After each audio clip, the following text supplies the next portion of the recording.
Join me here in the studio is Rami Khoury, Senior Fellow at the Issam Fares Institute for Public Policy at the American University of Beirut. Very good to have you here with us. So, ISIL, they've suffered quite a loss in Dabiq. How important do you think this is in the bigger picture?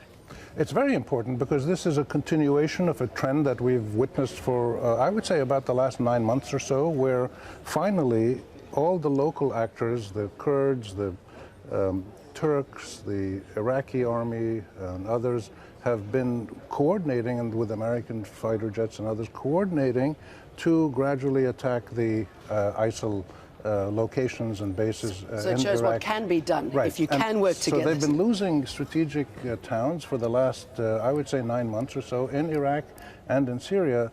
Dabiq is symbolically important to them because of the Sunni prophecy about this is where the end-of-time battle will be. But they've already preempted that, the ISIL people themselves, by saying, well, this isn't the end-of-time battle. Yeah, sorry, I was going to ask you about that. I mean, if this is the end-of-time battle, it doesn't bode well for them, does it? Yeah, so they're already preparing for the next step. Right, and they realize that they're going to get beaten, and they're retreating, apparently. I mean, there's two things interesting here. First of all, they're not putting up much resistance, so this may herald what happens in Mosul and Raqqa. Second thing is there's serious Turkish military involvement. Those two, I think, are very significant. But the ISIL people have been saying themselves that this is not the end-of-time battle at the end of time, but this is a kind of practice, or, you know, it's testing us to see how good we are as Muslims. Are we doing what we're supposed to do? This is their line. And they are obviously aware that they're going to get beaten, and many of them are retreating and not putting up any fight at all. So we're having some successes on the battlefront, though there are so many players, right? From a diplomatic point of view, it's not going well. I mean, how do you meld the two? Well, there's a big difference between fighting ISIL, which is happening now, and fighting to get rid of the Syrian government, the Assad regime.